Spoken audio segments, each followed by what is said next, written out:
الفاتحة إلى حضرة محمد صلى الله عليه وسلم وعلى بيته Susun ya Abu Yusuf Muhammad bin Ali bin Hasan yang sejati. Tadi buru keberes sekali Allah.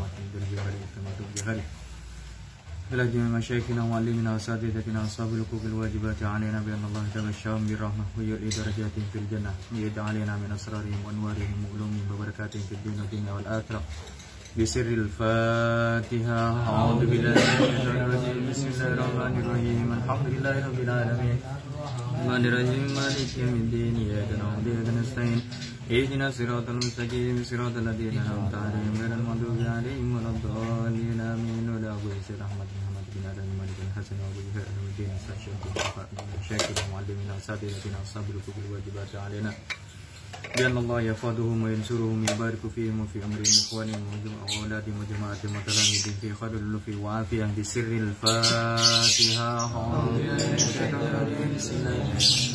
الحمد لله رب العالمين الرحمن الرحيم مالك يوم الدين إياك نعبد وإياك نستعين اهدنا الصراط المستقيم صراط الذين أنعمت عليهم غير المغضوب عليهم ولا الضالين آمين. وإلى والدينا ووالدكم خاصة وأموات المسلمين آمين. وبالخصوص Abu Yusuf Muhammad bin Ali bin Malik al-Hasan wa Usaha Ranggan ila Haji Fatrahman bin Haji Dunyati ila Haji Siti Khadijah ila Sahrawardi Yasin ila Haji Muhammad Mudakir bin Haji Fatrahman ila Haji Siti Misbah Khairun Nisa bin Sahrawardi ila Haji Nur Aini Saifun Nisa ila Saad Abdul Karim bin Tayyib ila Masturah binti Munir ila Haji Satayatun binti Murai ila Raden Panji Sulaiman bin Raden Panji Muhammad Bakir Surya Sutejo ila Haji Muhammad Mahfud bin Haji Abdul Aziz ila Marsugan bin Nukriman ila Quratul Ayun binti Usman Ghazi ila Jamaluddin bin Bagir ila Masruma binti Bujawa bin Surya bin Mitra ila Baniri ila Ba Ismail ila Basnawi ila Hajar Rumni ila Hajar Rumi ila Ba Suhri ila Saiful Afif ila Matasan ila Wasi'ah ila Asnawi ila Rukaya ila Mihyar ila Fawzur Rahman ila Mbah Maksum ila Mbah Nur Salihah ila Sayyidul Abra ila Haji Abdul Muhid ila Hajjah Zubaidah ila Saifullah ila Nantab Wahyana ila Nur Fadilah ila Sulaiman ila Muhammad Saleh من الله تغشاهم برحمه يسكنهم بجنة وأن الله يكفينا وإياكم شر الظالمين وشر المؤذين وشر الحاسدين وأن الله يؤتي كل سائل منا وإن كنت سؤال على ما يرضي الله ورسوله صلى الله عليه وسلم ولا نية تسير الأمور قضاء الهوى في الشر والبلاء ولبيان جميع الأعداء لنا ولبيوتنا ولأهلنا وبالخصوص لصاحب هذا البيت إلى حضرة النبي المصطفى صلى الله عليه وسلم بسر الفاتحة. أعوذ بالله من الشيطان الرجيم. بسم الله الرحمن الرحيم. الحمد لله رب العالمين الرحمن الرحيم مالك يوم الدين إياك نعبد وإياك نستعين اهدنا الصراط المستقيم صراط الذين أنعمت عليهم غير المغضوب عليهم ولا الضالين آمين. الفاتحة بالقبول والتام من كل سوء ومأمول صلاة الشأن ظاهرا وباطنا في الدين والدنيا والآخرة دافعة لكل شر جالبة لكل خير لنا ولوالدينا ولأحبابنا ومشايخنا في الدين مع اللطف والعافية وعلانية أن الله ينور قلوبنا وقوالبنا مع الهدى والتقى والعفاف والغنى والموت على دين الإسلام والإيمان بلا مهنة ولا امتحان بحق سيدي ولد عدنان ولكل نية صالحة وإلى حضرة النبي المصطفى صلى الله عليه وسلم بسر الفاتحة. أعوذ بالله من الشيطان الرجيم. بسم الله الرحمن الرحيم. الحمد لله رب العالمين الرحمن الرحيم مالك يوم الدين إياك نعبد وإياك نستعين اهدنا الصراط المستقيم صراط الذين أنعمت عليهم غير المغضوب عليهم ولا الضالين آمين. أفضل الذكر فاعلم أنه لا إله إلا الله لا إله إلا الله لا إله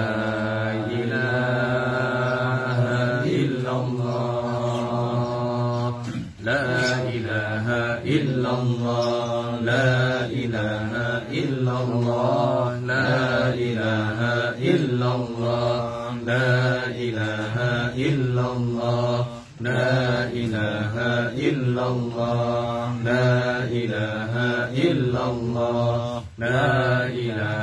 إلا الله لا إله إلا الله لا إله إلا الله لا إله إلا الله لا إله إلا الله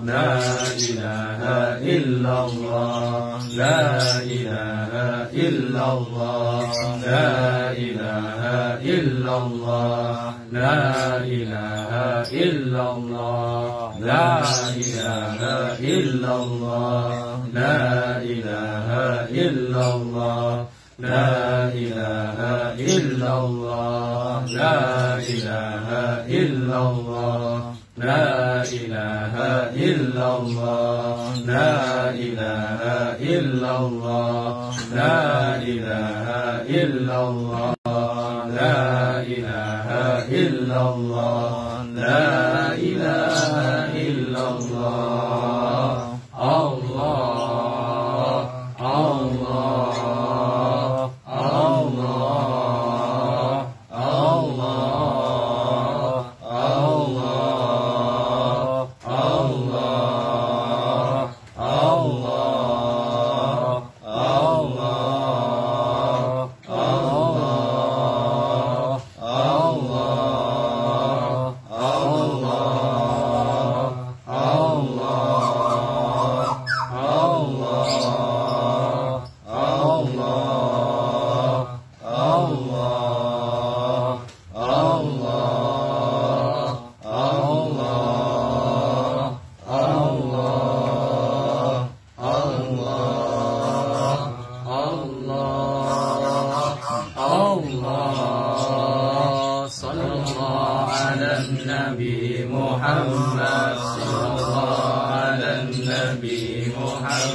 الله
Allah latif ya latif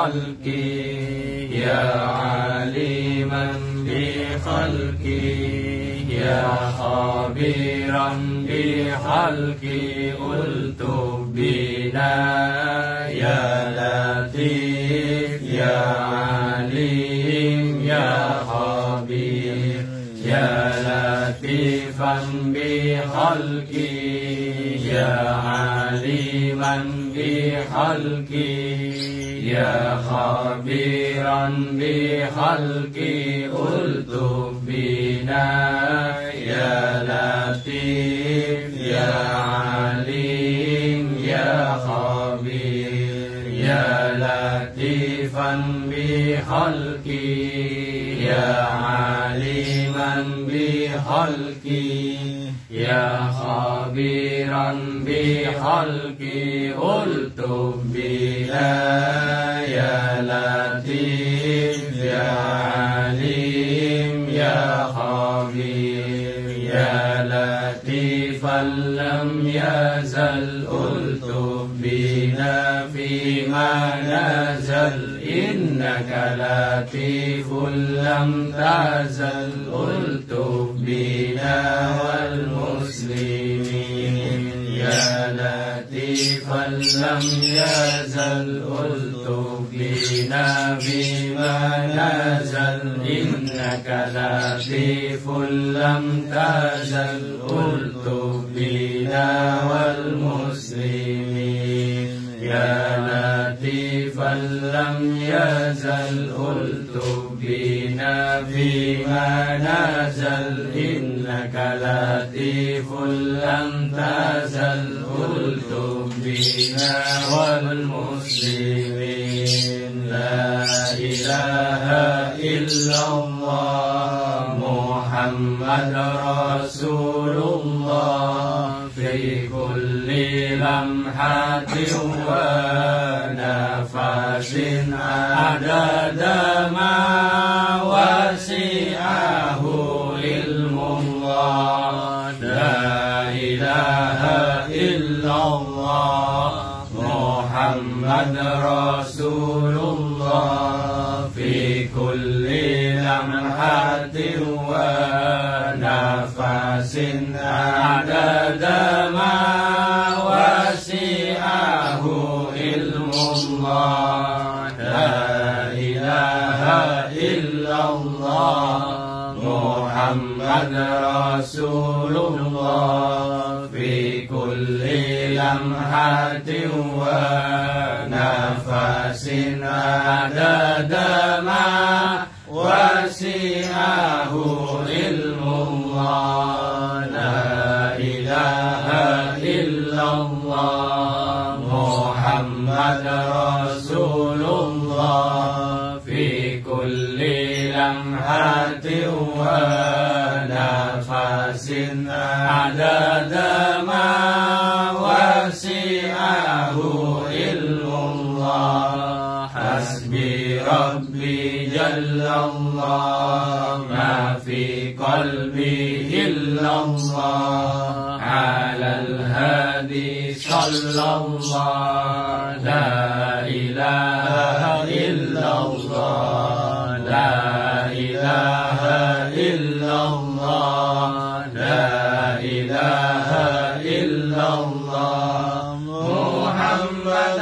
رسول الله عليه صلاة الله حسبي ربي جل الله ما في قلبي إلا الله على الهادي صلى الله لا إله إلا الله لا إله إلا الله لا إله إلا الله محمد رسول الله عليه صلاة الله حسبي ربي جل الله ما في قلبي إلا الله على الهادي صلى الله لا إله إلا الله لا إله إلا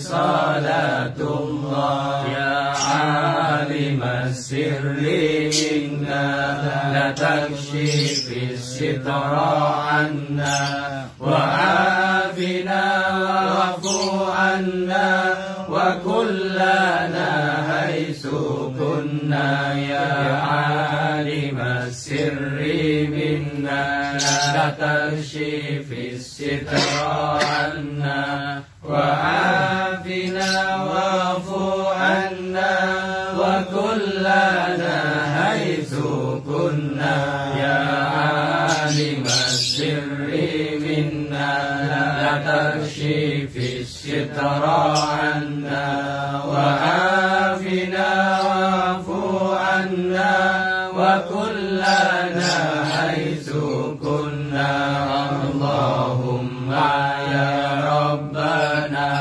cukupana luberono berasake duit ake kanggo ngaji lumrah haji barokahe nabi wali Allahumma ya rabbana cukupana luberono berasake duit ake kanggo ngaji lunga haji barokahe nabi wali Allahumma ya rabbana cukupana luberono berasake duit ake kanggo ngaji lunga haji barokahe nabi wali Allahumma ya rabbana cukupana luberono berasake duit ake kanggo ngaji lunga haji barokahe nabi wali Allahumma ya rabbana cukupana luberono berasake duit ake kanggo ngaji lunga haji barokahe nabi wali Allahumma ya rabbana cukupana luberono berasake duit ake kanggo ngaji lunga haji barokahe nabi wali Allahumma ya rabbana cukupana luberono berasake duit ake kanggo ngaji lunga haji barokahe nabi wali ya rabbi bil mustafa balligh maqasidana waghfir lana ma madaya wasi'al karami ya rabbi bil mustafa balligh maqasidana waghfir lana ma madaya wasi'al karami ya rabbi bil mustafa balligh maqasidana waghfir lana ma madaya wasi'al karami ya rabbi bil mustafa balligh maqasidana waghfir lana ma madaya wasi'al karami ya rabbi bil mustafa balligh maqasidana waghfir lana ma madaya wasi'al karami ya rabbi bil mustafa balligh maqasidana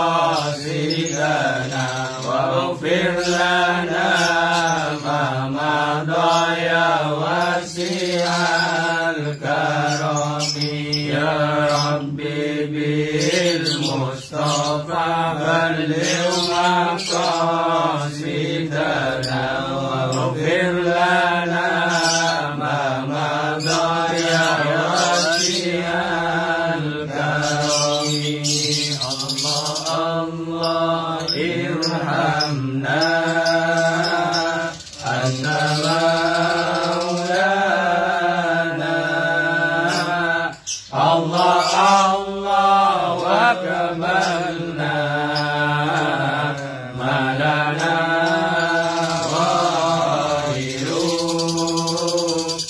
غيره الله ارحمنا أنت مولانا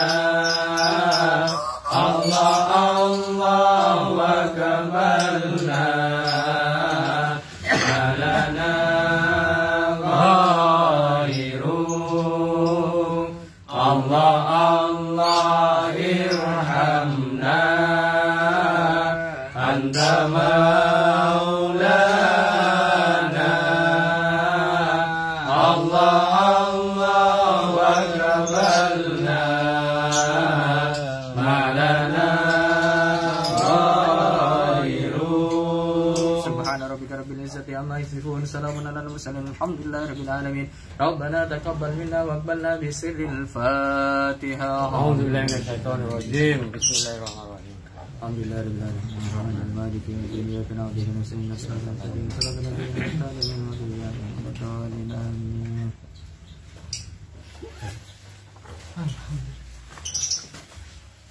Bismillahirrahmanirrahim. Alhamdulillah tabaraka wa ta'ala wa sallallahu ala rasulillah Muhammadin sallallahu alaihi wasallam. Allahumma salli ala sayyidina Muhammadin al-Fatih lima ughliq wal khatim lima sabaq nasiril haqqi bil haqqi wal hadi ila siratal mustaqim wa ala alihi qadrin jalil azim inna salatal hadis kitabullah wa khairul hadiyatu Muhammadin sallallahu alaihi wasallam syarrul umuri muhdatsatuha wa kullu bid'atin dalalah kullu dalalatin finnar. Bismillahirrahmanirrahim. Allahumma inni a'udzu bika an adilla aw azilla aw adlima aw udlama aw ajhala aw yujhala alayya rabbi zidni ilma wa wasi' li fi rizqi وبارك لي فيما رزقتني واجعلني محبوبا في قلوب عبادك وعزيزا في عيونهم واجعلني وجيها في الدنيا والآخرة ومن المقربين يا كثير النوال يا حسن الفعال يا قائما إلى زوال يا مبدئا إلى مثال لك الحمد ولك المنة ولك الشرف على كل حال اللهم بارك لنا في رجب وشعبان وبلغنا رمضان اللهم بارك لنا في رجب وشعبان وبلغنا رمضان اللهم بارك لنا في رجب وشعبان وبلغنا رمضان وصلى الله على سيدنا محمد وعلى آله وصحبه وسلم الحمد لله رب العالمين. Al-Mukarram yang kami hormati Habib Usman, ahlan wa sahlan ya Habib biqudumikum. Alhamdulillah, syukurillah kami sampaikan dan kita haturkan kehadirat Allah Subhanahu wa taala. Salawat beserta salam tak lupa kita sampaikan kepada Rasulullah Muhammad sallallahu alaihi wasallam. Lebih-lebih kita masuk pada malam hari ini sudah pada awal bulan Sya'ban. Awal hari malam kedua dari bulan Sya'ban. Maka kita berharap di bulan Sya'ban ini ya sesuai dengan apa yang disampaikan oleh para ulama bahwasanya bulan Sya'ban ini adalah bulan milik Rasulullah sallallahu alaihi wasallam. Nah, kita berharap mudah-mudahan di bulan Sya'ban ini dengan apa yang disarankan oleh para ulama untuk kita lebih banyak membaca salawat kepada Rasulullah Sallallahu Alaihi Wasallam. Disandarkan bahwasanya kenapa dikatakan bulan Sya'ban adalah bulan salawat, dikarenakan ayat yang berbunyi gimana? Innallaha wa malaikatahu yusholluna 'alan nabi ya ayyuhalladzina amanu shallu 'alaihi wa sallimu taslima, itu turunnya di bulan Sya'ban. Maka kita diarahkan serta dianjurkan oleh para ulama untuk lebih memperbanyak bacaan sholawat di bulan Sya'ban ini, dengan harapan mudah-mudahan kita bisa mendapatkan salah satu bagian atau menjadi salah satu golongan yang mendapatkan syafaat Rasulullah Sallallahu Alaihi Wasallam kelak di hari kiamat. Lebih-lebih mudah-mudahan juga kita bisa bersama beliau nanti di surga. Amin. Amin. Alhamdulillah, syukurillah, ikhwati fillah. Pada kesempatan pertemuan yang lalu, ya kita masuk pada bahasan tentang bab julus, bab tentang duduk di waktu pelaksanaan sholat. Ya, pertemuan yang lalu kita sudah membahas terkait dengan duduk di antara dua sujud. Nah, sekarang kita masuk pada bahasan duduk tasyahud. Ya, duduk tasyahud, dikarenakan duduk di dalam pelaksanaan sholat itu ada beberapa. Ya, beberapa di antaranya, yaitu yang pertama duduk di antara dua sujud itu sendiri. Yang kedua ada duduk tasyahud, baik itu tasyahud awal ataupun tasyahud akhir. Ada juga di selain itu ada yang namanya jalsah istirahat atau duduk istirahat. Di mana di kalangan mazhab kita, di mazhab Imam Syafi'i, duduk istirahat ini hukumnya sunnah.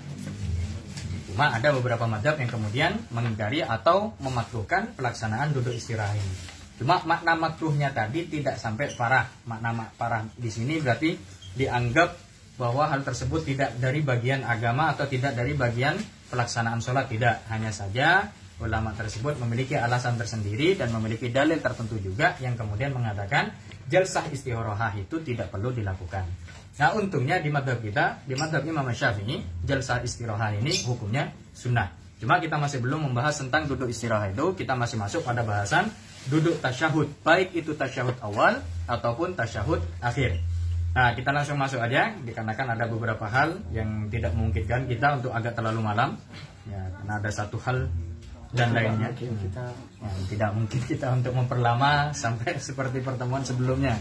Ya, karena kalau kita memperlama, insya Allah akan bergelap gulita. Oke, kita masuk langsung pada bahasan terkait dengan duduk tasyahud.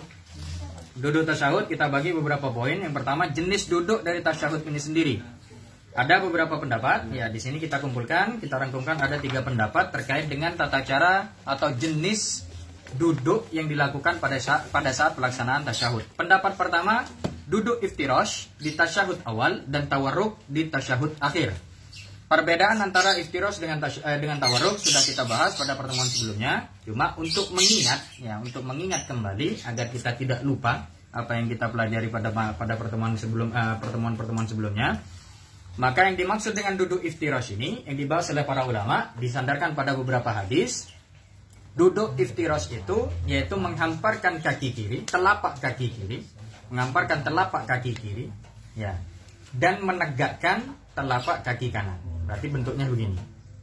Lalu kaki kiri ini diduduki. Nah, ini yang dikatakan dengan iftirash yang biasa kita lakukan pada saat pelaksanaan duduk tasyahud awal atau duduk di antara dua sujud. Kalau masih kita ingat lagi, duduk di antara dua sujud kemarin ada 2 cara. Yang pertama iftirash, yang kedua duduk. Ada masih ingat? Yang pertama iftirash, yang kedua duduk ik'a. Duduk ik'a ini tata caranya menegakkan kedua-duanya. Lalu kita duduk di atas tumit. Nah, ini yang distilahkan dengan ik'a. Duduk menegakkan kaki, telapak kaki dua-duanya, dan kita duduk di atas tumit. Nah, contohnya seperti apa? Praktiknya begini. Ini duduk ik'a, ditegakkan semua dua-duanya, terus kita duduk begini. Nah, ini namanya ik'a. Duduk di antara 2 sujud. Kemarin sudah kita bahas. Beberapa pendapat ulama juga terkait duduk tersebut. Ada yang memakruhkan, ada juga yang menganggap hal tersebut adalah sunnah. Dan ternyata dalil-dalilnya juga bisa kita pelajari di rangkuman yang sudah kita sebarkan pada pertemuan sebelumnya. Nah, di bahasan tasyahud, kita coba cari, ternyata duduk ik'a ini tidak ada. Dalam artian tidak ada, tidak dibahas oleh para ulama, tapi tidak kemudian menjadikan batalnya sholat saat ada orang yang melaksanakan duduk ik'a.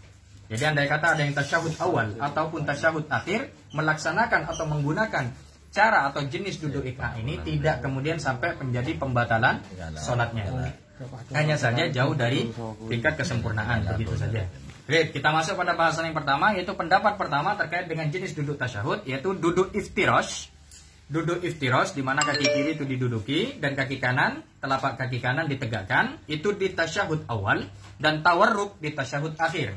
Tawarruk sudah kita ketahui tata caranya bagaimana, mengamparkan kaki kiri, ya, ditindih dengan kaki kanan, serta kaki kanan kemudian ditegakkan. Nah, ini istilahnya duduk tawarruk. Begini. Nah, duduk tawarruk ini dilakukan di tasyahud akhir. Itu menurut pendapat pertama. Sudah kita masukkan hadisnya. Nah, hadis yang diriwayatkan oleh Imam Al-Bukhari dari riwayat Sayyidina Abu Humaid As-Sa'idi. Terus bagaimana pendapat para ulama terkait hal ini? Nah, Imam Ibnu Hajar Al-Asqalani di dalam kitab Fathul Barinya, beliau menyebutkan hadis ini, ya, hadis yang menyebutkan bahwasanya iftirash di tasyahud awal dan tawarruk di tasyahud akhir ini menjadi hujjah qawiyah.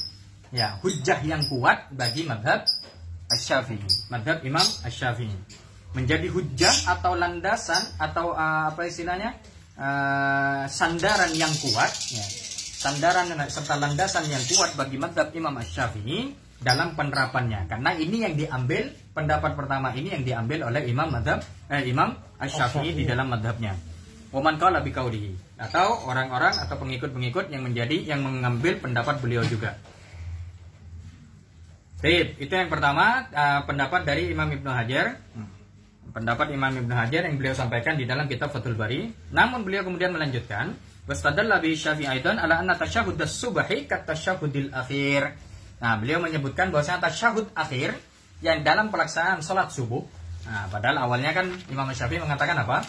2 rakaat awal itu melakukan tasyahud awal, dan 2 rakaat akhir melakukan tasyahud awal melakukan dengan duduk iftirash, dan 2 rakaat terakhir, nah, setelah 2 rakaat terakhir maka menggunakan duduk tawarruk karena itu adalah tasyahud akhir. Nah, Imam Syafi'i berpendapat begitu. Nah, beliau kemudian lebih memperjelas lagi bahwa ketika pelaksanaan sholat subuh yang hanya terdapat 2 rakaat saja, maka saat pelaksanaannya atau duduk tasyahud di akhir itu tetap menggunakan hay'ah atau bentuk atau jenis duduk tawarruk. Kenapa? Karena Imam Syafi'i berpendapat menggunakan keumuman hadis yang sudah beliau sampaikan, yang beliau ambil riwayat dari Sayyidina Abu Humaid As-Sa'idi ini, bahwa di tasyahud akhir duduknya menggunakan duduk tawarruk. Nah, ini berbeda pendapat dengan apa yang dilakukan, berbeda pendapat dengan imam yang menjadi salah satu murid beliau juga, yaitu Imam Ahmad bin Hanbal. Imam Ahmad bin Hanbal berpendapat berbeda dengan gurunya. Beliau mengatakan apa? Waqtalafa fihi qaulu Ahmad wal masyhur anhu ikhtisasut tawarruk bis shalah allati fiha tasyahhudani. Beliau mengatakan duduk tawarruk itu hanya dihususkan untuk sholat yang memiliki 2 tasyahud. Berarti kalau memiliki 2 tasyahud selain sholat subuh. Nah, berarti yang memiliki 2 tasyahud otomatis yang dikatakan dengan tasyahud awal dan tasyahud akhir.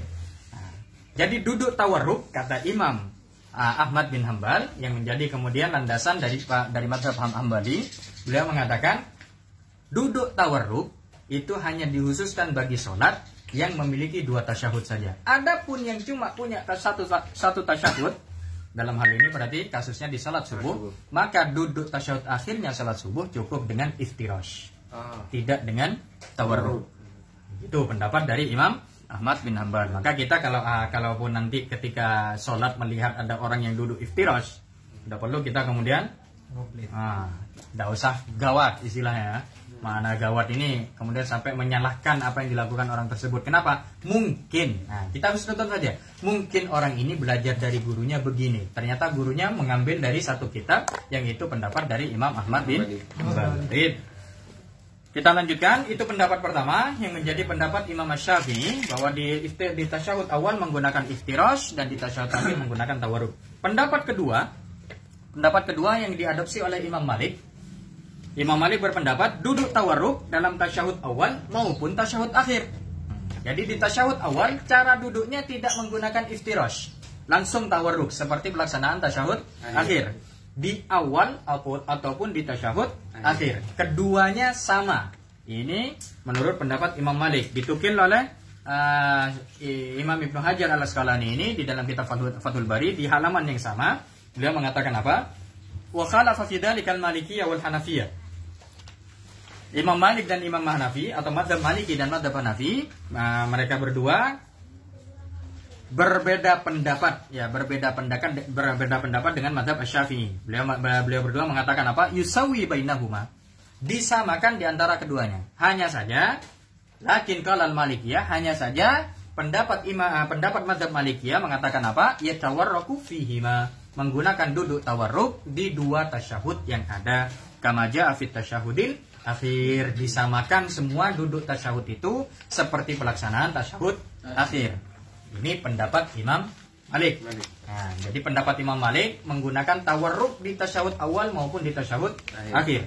Di tasyahud awal kalaupun kita melihat ada yang menggunakan itu, berarti kemungkinan besar dia mengikuti mazhab Imam Malik. Seperti itu. Pendapat ketiga yang diadopsi oleh Imam Abu Hanifah atau Imam Hanafi, beliau mengatakan duduk iftirash dalam tasyahud awal maupun tasyahud akhir. Jadi kalau Imam Malik menggunakan tawarruk semua, kalau Imam Hanafi menggunakan iftirash semua. Disamakan dalam pelaksanaan mazhab kita, semua tasyahud awal dan tasyahud akhir menggunakan duduk pada saat pelaksanaan tasyahud awal untuk mazhab Asy-Syafi'i. Jadi caranya seperti itu. Ini dalam mazhab Imam Abu Hanifah atau mazhab Al-Hanafiyah.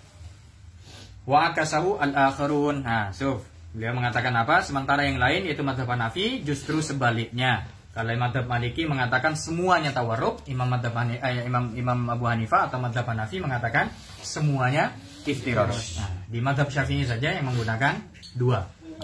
Sama Imam Ahmad bin Hanbal sebetulnya juga menggunakan dua, hanya saja beliau mengkhususkan untuk dua ini yang memiliki dua tasyahud, salat yang memiliki dua tasyahud. Adapun salat subuh maka cukup menggunakan iftirash saja, tidak tawarruk. Itu tata cara atau jenis duduk yang digunakan saat pelaksanaan tasyahud. Nah, terus bahas poin yang kedua, cara duduk tasyahud atau posisi-posisi tubuh saat pelaksanaan duduk tasyahud. Nah, ini kita bahas secara mendalam atau secara mendetail. Yang pertama, meletakkan kedua tangan di atas lutut. Jadi peletakannya di atas lutut. Begini. Saat duduk tawarruk ataupun duduk iftirash, saat pelaksanaan tasyahud awal, maka meletakkannya di atas kedua lutut. Nah, seperti bagaimana sudah kita sampaikan atau sudah kita lampirkan hadisnya di dalam riwayat Imam Muslim. Nah, yang kedua, kita langsung saja bagi yang ingin membaca hadis-hadisnya nanti bisa dipersilakan. Ya, insyaallah sudah kita terjemahkan dan bisa dengan mudah dipahami. Yang kedua, menghamparkan tangan kiri di atas paha kiri. Menghamparkan tangan kiri di atas paha kiri. Maknanya apa? Ini tidak perlu diangkat begini. Lengan kiri ini tidak perlu diangkat begini. Jadi saat duduk tawarruk ataupun iftirash, pelaksanaannya ketika kita meletakkan begini tidak perlu begini. Nah, untuk tangan kiri tidak perlu begini. Ya, itu tata cara yang kedua, menghamparkan tangan kiri di atas paha kiri, diletakkan saja. Dihamparkan begitu saja. Nah, yang penting telapak tangan kirinya itu diletakkan di atas lutut. Adapun lengannya maka dibiarkan saja dia terhampar di atas paha kirinya. Itu yang kedua. Yang ketiga, merenggangkan tangan kanan dari lambung dan meletakkannya di atas paha kanan. Untuk tangan kanan bentuknya berbeda. Jadi ketika kita duduk tawarruk ataupun iftirash sama sebetulnya. Yang tangan kiri dihamparkan begitu saja, yang tangan kanan agak diangkat. Siku jangan menyentuh ke lambung. Jangan begini. Jadi pelaksananya tidak begini. Nah, agak direnggangkan. Meskipun tidak terlalu begini ya. Tidak terlalu renggang. Yang satunya rapat saja. Ini dihamparkan begini saja. Untuk yang kiri. Adapun yang kanan, tidak disentuhkan ke lambung. Dalam artian tidak dirapatkan begini. Dia direnggangkan begini. Kita sering praktek.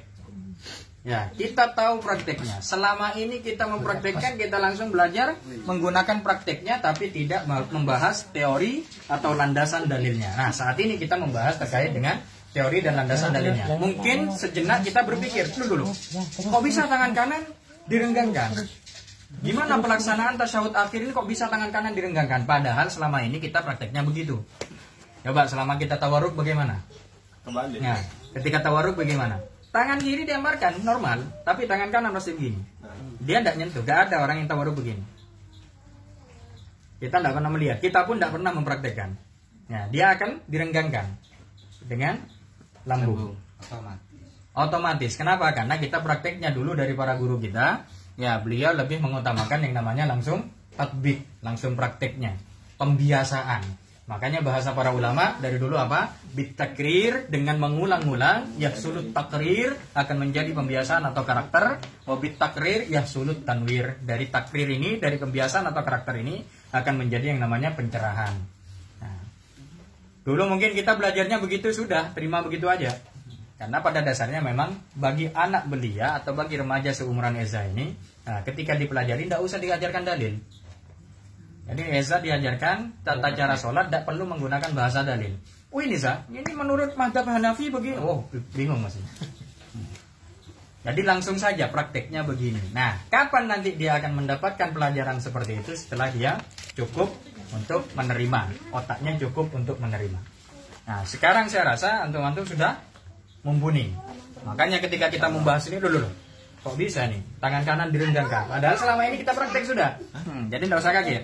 Cuma kita mempelajari dari sisi pendapat para ulama dan dari sisi dalilnya saja. Ibarat dan dalilnya. Baik. Kita masuk berikutnya, kemudian membentuk lingkaran. Nah, membentuk lingkaran seperti angka 53. Ini penjelasannya. Rangkuman kita saat nulisnya tadi ini kurang lebih lengkap ya. Ya, agak kurang lengkap. Karena yang membentuk lingkaran ini sebetulnya telapak tangan kanan saja. Jadi bukan kemudian semua anggota tubuh. Semua anggota tubuh semuanya 5 dan 3. Nah, ini telapak tangan kanan saja. Bagaimana caranya? Dijelaskan oleh para ulama, oleh Rasulullah SAW di dalam hadisnya. Ada riwayat hadisnya dan juga penjelasan dari Imam Syaraf Al-Abadi. Nah, Syaraf Al-Abadi di dalam kitab Aunul Ma'bud, syarah dari Sunan Abi Dawud, beliau mengatakan apa? Di hadis disebutkan yang digarisbawahi wa qad thalathatan wa khamsina. Dan Rasulullah membuat lingkaran angka 53 wa asyara bisababati serta berisyarat dengan jari telunjuknya. Angka 53 ini seperti apa? Penjelasan Imam Abadi di dalam Aunul Ma'bud bagaimana? Ai akhadha ibhamahu. Beliau mengambil jempolnya bi usbu'ihi al-wusta. Berarti menyentuhkan jempolnya dengan apa namanya? Jari tengahnya. Menyentuhkan jempol dengan jari tengahnya. Jadi begini. Seakan-akan dia membuat lingkaran. Kal halqati, seakan-akan dia membuat lingkaran. Jadi ketika diletakkan, tangan kiri terhampar begini saja, biasa tangan kanan dia menyentuh begini. Jadi ketika kita ketika kita sudah meletakkan tangan, nah, saat tawarruk atau tasyahud akhir atau tasyahud awal juga langsung posisinya begini. Jadi nanti ketika bahasan hadisnya kemudian bagaimana wa asyara bisababati, dan kemudian beliau memberi isyarat dengan telunjuk, tinggal ngangkat sedikit. Tidak perlu seperti yang selama ini kita praktekkan ya. Awalnya begini lah. Tidak perlu bergerak begini lagi. Jadi dari awal sudah disentuhkan begini. Jempol dengan jari tengah. Sudah disentuhkan begini. Tinggal ngangkat sedikit untuk jari telunjuknya nanti. Gitu. Nah, ini yang dianjurkan oleh Rasulullah SAW dan merupakan salah satu fi'il atau perbuatan beliau saat beliau melaksanakan sholat. Jadi tangan kanan sudah menggenggam. Hanya saja genggamnya bukan begini. Genggamnya juga bukan begini. Tapi dengan cara meletakkan jempolnya dengan jari tengah. Itu penjelasan dari para ulama terkait tata cara untuk membentuk lingkaran seperti angka 53. Angka 53 ini bagaimana? Kita coba tanya guru kita, bentuk 53 itu seperti apa? Kok bisa kita lihat megang gini nih, mana bentuk 53 nya? Ternyata ketika kita balik begini, itu akan terlihat ini 5. Nah, ini lingkarannya 5, yang di sini seperti bentuknya 3. Seret, ketika ini telunjuk nanti berdiri, nah ini kayak angka 3, ininya 5. Seakan-akan begitu. Kalau kita balik ya, istilahnya begitu. Terlihatnya seperti itu. Nah, membentuk lingkaran seperti angka 53. Wa aqada thalathatan wa khamsina. Ya, seperti angka 53. Jadi tata caranya begitu. Ketika tawarruk langsung meletakkan tangannya dan menyentuhkan jempol dengan jari tengah. Baik. Berikutnya, poin berikutnya mengangkat jari telunjuk kanan dan agak melengkungkannya. Selama ini mungkin kita seringkali praktiknya menggunakan jari telunjuk ketika menunjuk itu agak tegang. Ya, Seringkali begini. gerah. Ya. Agak Gerah. gerah, kawan, bukan gerah. Ya. Jadi agak tegang. Ternyata beberapa penjelasan para ulama dan juga disandarkan dari beberapa hadis juga kita temukan agak dilengkungkan sedikit. Ya, agak dilengkungkan sedikit. Sebagaimana kita temukan di dalam riwayat Imam Abu Daud ya, di dalam riwayat Imam Abu Daud beliau mengatakan apa? Riwayat dari Sayyidina Numair Al-Khuzai. Beliau mengatakan rafi'an bi isba'ahu as-sababa qad hanaha syai'an. Ya, qad hanaha syai'an. Agak dilengkungkan sedikit. Seperti itulah. Jadi nggak usah terlalu tegang begini. Seringan gini. Karena salat itu santai. Bukan kemudian dianggap santai, pelaksanaannya tidak terlalu tegang. Jadi kalau kita melaksanakan sholat enak, nanti yang kita hasilkan tuh ke tubuh itu enak. Sebuah catatan, adapun waktu mengangkat telunjuk, waktu mengangkat telunjuknya ini kapan saja? Terdapat perbedaan pendapat di kalangan para ulama. Yang pertama, kita temukan di dalam kitab Aunul Ma'bud, ya, penjelasan dari kitab hadis Sunan Abu Dawud ini. Imam Abadi mengatakan apa? Wa maudhi'ul isyarah inda qaulihi la ilaha illallah lima rawahu al-Baihaqi min fi'lin Nabi sallallahu alaihi wasallam. Jadi pelaksanaan kita mengangkat telunjuk itu adalah saat adanya ucapan la ilaha illallah. Nah, riwayat yang menyebutkan ini hanya kita temukan di riwayat Imam Al-Baihaqi. Waktu pelaksanaan la ilaha illallah. Seperti itu.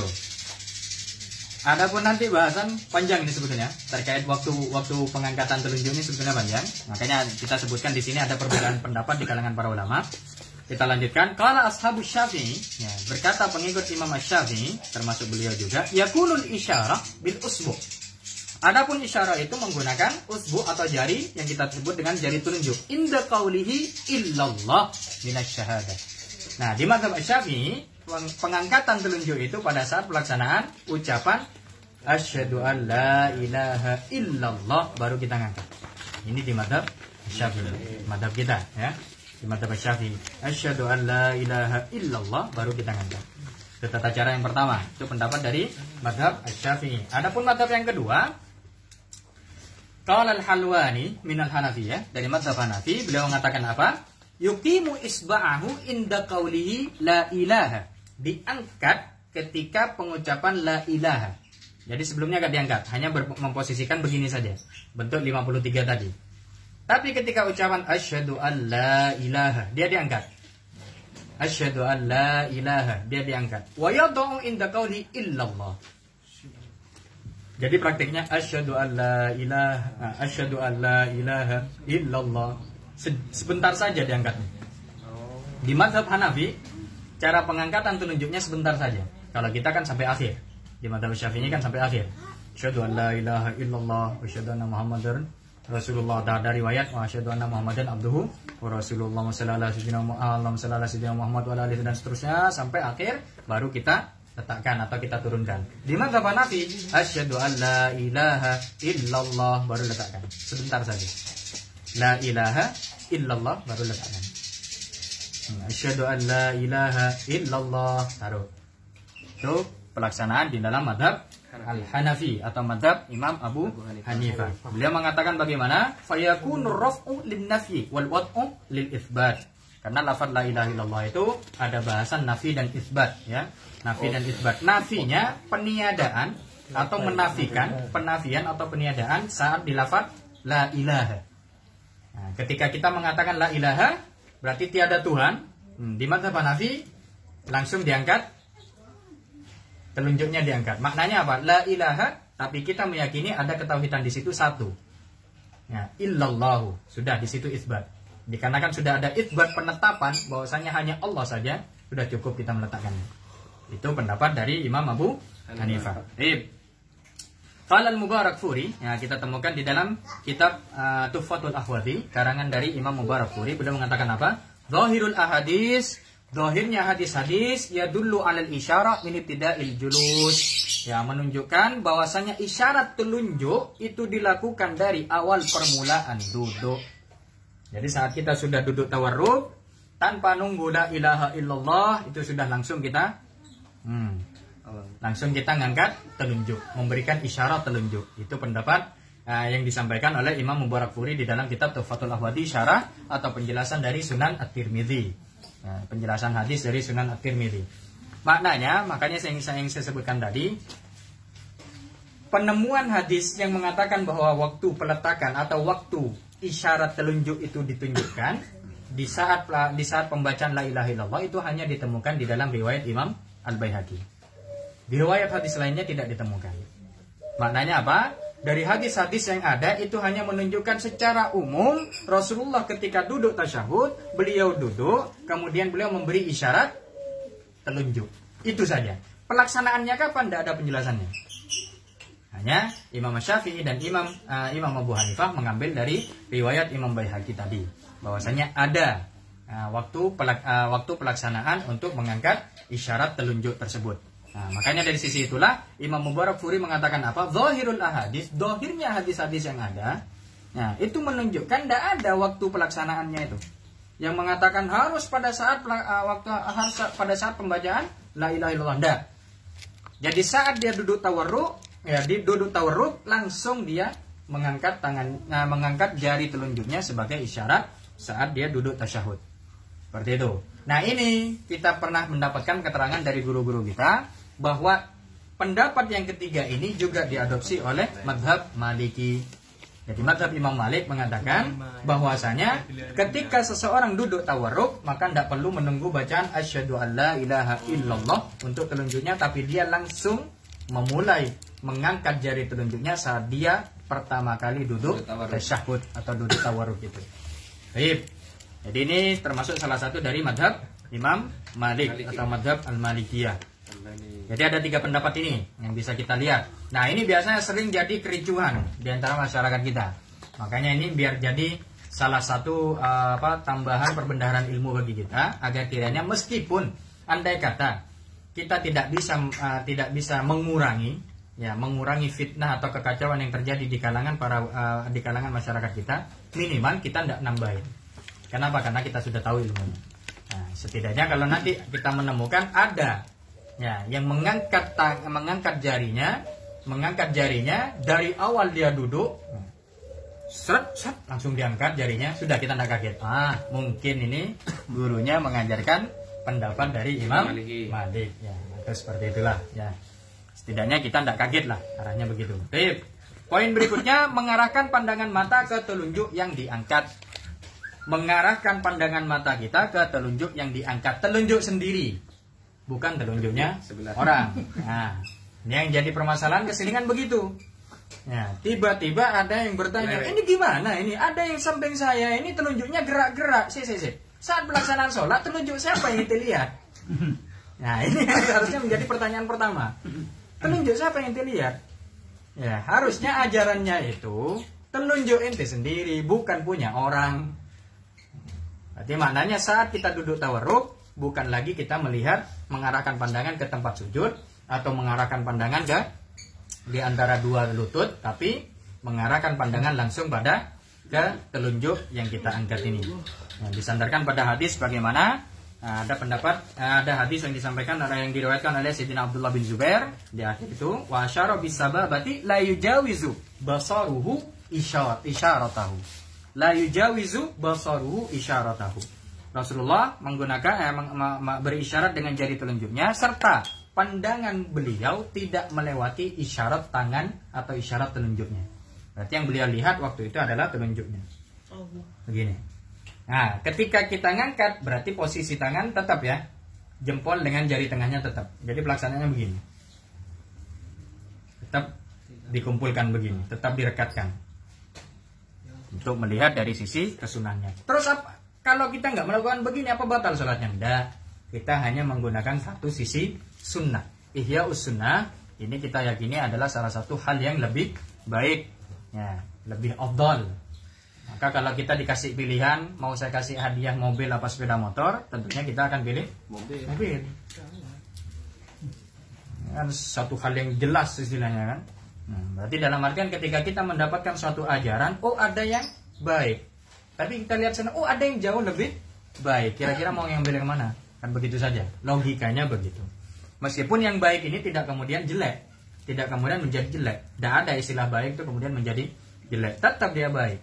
Andai kata orang tadi lebih memilih sepeda motor, ya nggak masalah. Sepeda motornya tetap baik, bisa dijual dan lain sebagainya. Jadi seperti itulah. Jadi mengarahkan pandangan mata ke telunjuk yang diangkat. Ada catatan terkait dengan telunjuk yang diangkat ini. Nah, ada beberapa tata cara yang bisa kita gunakan dan bisa kita jadikan sebagai jadikan sebagai perbendaharaan keilmuan kita juga. Yang pertama, ada riwayat mengatakan tidak menggerakkan telunjuk, dan ini selama ini yang selama ini kita gunakan. Tidak menggerakkan telunjuk. Nah, ini seringkali digunakan di dalam mazhab Syafi'i, bahwa ketika kita mengangkat mengangkat telunjuk itu tidak perlu digerakkan. Kenapa? Ada dalilnya. Riwayatnya siapa? Riwayatnya Imam Abu Daud. Nah, kita temukan di dalam riwayat Imam Abu Daud. Cuma kita juga tidak bisa menyalahkan kalau ada beberapa jemaah yang menggerakkan telunjuknya. Kenapa? Karena mereka juga ternyata memiliki dalil. Di dalam riwayat Imam An-Nasai disebutkan bahwasanya Rasulullah beliau mengangkat telunjuknya. Nah, kemudian dilihat oleh seorang sahabat yang namanya Sayyidina Wa'il bin Hujr. Sayyidina Wa'il bin Hujr ini memang sengaja ingin melihat Rasulullah ketika sholat dan tata cara sholat beliau bagaimana. Jadi diperhatikan benar. Nah, ternyata di satu riwayat beliau menyebutkan apa? Tsumma rafa'a isba'ahu, kemudian Rasulullah mengangkat telunjuknya, fara'aituhu, dan aku melihat Rasulullah yuharrikuha yad'u biha. Rasulullah menggerakkan telunjuknya tadi dan berdoa menggunakan tata cara begitu. Makna berdoanya ini berarti bagaimana? Ada beberapa cara yang dilakukan oleh Rasulullah, bahwa tata cara berdoa itu tidak harus mengangkat tangan begini saja. Ada beberapa cara, termasuk salah satunya yaitu dengan cara mengangkat telunjuk. Kapan saja mengangkat telunjuk ini bisa digunakan untuk berdoa. Sunnahnya di saat kita duduk tawarruk, di saat kita duduk tasyahud akhir atau tasyahud awal, ya, yaitu saat kita mengangkat telunjuk begini. Dan yang kedua di saat khutbah khatib Jumat itu kita temukan banyak riwayat yang menyebutkan kesunahan doa bagi khatib Jumat atau khatib Idul Adha atau khatib Idul Fitri, yaitu doanya menggunakan telunjuk diangkat begini.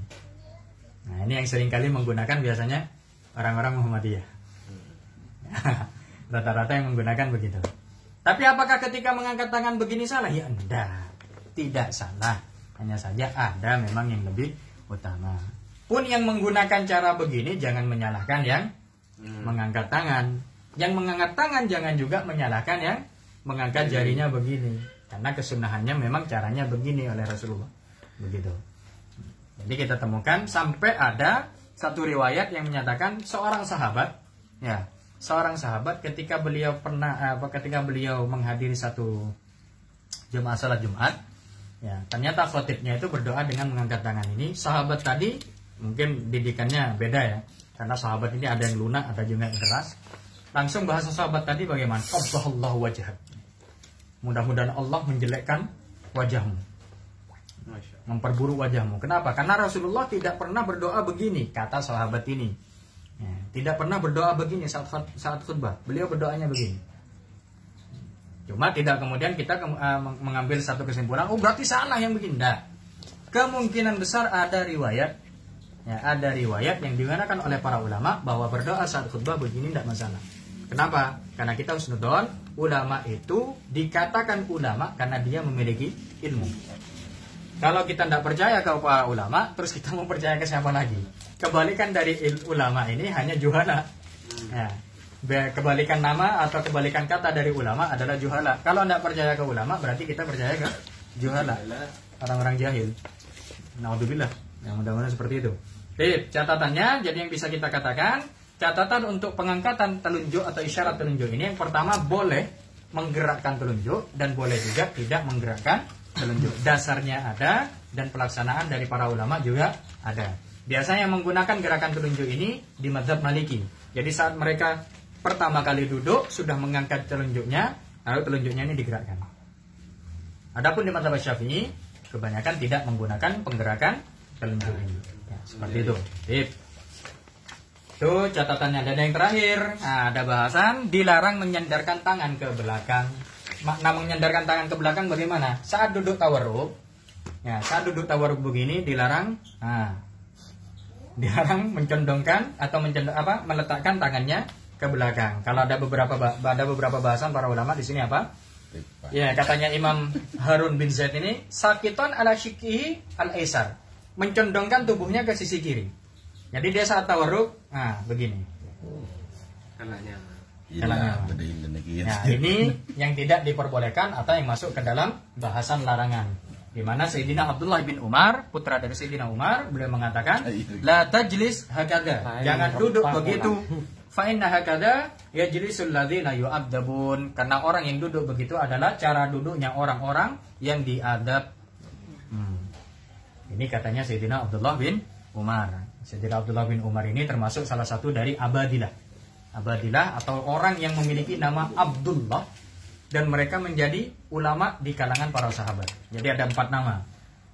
Ada 4 nama. Namanya Abdullah semua. Dan mereka menjadi ulama di kalangan para sahabat. Yang pertama Abdullah bin Umar, putranya Sayyidina Umar. Yang kedua Abdullah bin Abbas, putranya Sayyidina Abbas, berarti sepupunya Rasulullah. Yang ketiga ada Abdullah bin Zubair, Abdullah ibnu Zubair, putranya Sayyidina Zubair bin Awam dan Sayyidah Asma binti Abu Bakar, saudaranya Sayyidah Aisyah. Yang keempat ada Sayyidina Abdullah bin Amr bin As. Jadi 4 Abdullah ini adalah menjadi ulama di kalangan para sahabat. Di kalangan para sahabat, 4 Abdullah ini. Makanya diistilahkan oleh para ulama abadilah. Istilahkan abadilah. Adapun Sayyidina Abdullah bin Mas'ud, apakah masuk ke golongan tersebut? Tidak. Nah, kenapa? Karena Sayyidina Abdullah bin Mas'ud sudah termasuk kalangan sahabat kibar. Sedangkan yang 4 ini sahabat sigar. Sahabat sigar berarti sahabat yang masa Rasulullah masih hidup, beliau ini masih kecil-kecil. Tapi ketika besarnya beliau menjadi para ulama. Seperti itu. Adapun Sayyidina Abdullah bin Mas'ud, beliau sahabat kibar yang sudah masuk golongannya Sayyidina Umar, Sayyidina Abu Bakar, Sayyidina Utsman dan seterusnya. Nah, jadi masuk ke golongan tersebut Sayyidina Abdullah bin Mas'ud ini. Nah, untuk itulah dari sisi ini kita mempelajari tata cara tasyahud, ya, sesuai dengan apa yang diajarkan, apa yang disampaikan oleh para ulama, dan juga diriwayatkan di dalam beberapa hadis. Dikarenakan kenapa kok kita lebih lebih banyak mengedepankan periwayatan hadis di dalam hal ini? Dikarenakan pelaksanaan sholat itu adalah pelaksanaan ibadah zahir, sesuai dengan apa yang disampaikan oleh Rasulullah, sallu kama ra'aitumuni usolli, sebagaimana kalian melihat aku sholat. Untungnya Rasulullah tidak mengatakan sallu sholati hada. Untungnya tidak mengatakan begitu. Kalau Rasul mengatakan sholatlah kalian, ya, seperti sholatnya saya ini. Insya Allah sampai sekarang, ya, tidak ada yang sah sholatnya. Kenapa? Karena sholatnya Rasul berbeda. Makanya Rasul sampai menyampaikan di dalam beberapa hadis itu, di dalam beberapa hadis itu, sampai nilai tertinggi dari pelaksanaan sholat itu, nilai tertinggi pelaksanaan sholat itu yang diikutkan dengan hudurul qalb, dengan hadirnya hati. Nah, itu hanya sampai nisf saja, sampai separuh saja. Tidak ada yang bisa mendapatkan secara utuh, karena yang bisa mendapatkan secara utuh hanya Rasul. Nah, yang mendapat nisf ini, separuh ini, itu para sahabat. Tuh, muridnya Rasul. Terus kita dapat berapa? Tidak usah berpikiran ke sana. Yang penting kita sholat sesuai dengan apa yang diajarkan oleh para ulama, dan sesuai dengan apa yang diriwayatkan oleh para ahli hadis terkait dengan tata cara sholatnya Rasulullah SAW. Makanya penting bagi kita untuk mencoba mempelajari dan mencoba membuka, kira-kira Rasulullah dulu cara sholatnya seperti apa, kira-kira Rasul ketika takbir bagaimana, ketika beliau duduk bagaimana, sujudnya bagaimana. Ini penting untuk kita pelajari. Kiranya kalau kita tidak bisa mendapatkan 1/4, tidak bisa 1/5, tidak bisa 1/6, minimal kita dapat 1/9. Tidak sampai yang paling bawah, yaitu 1/10. Karena nilai paling bawah kata Rasul adalah 1/10. Seperti itulah. Ya, mudah-mudahan ini bisa menjadi salah satu manfaat bagi kita dan menjadi satu keberkahan. Ya, sekian yang bisa kami sampaikan. Mohon maaf kalau ada satu kesalahan. Akhirul kalam dari kami. Assalamualaikum warahmatullahi wabarakatuh.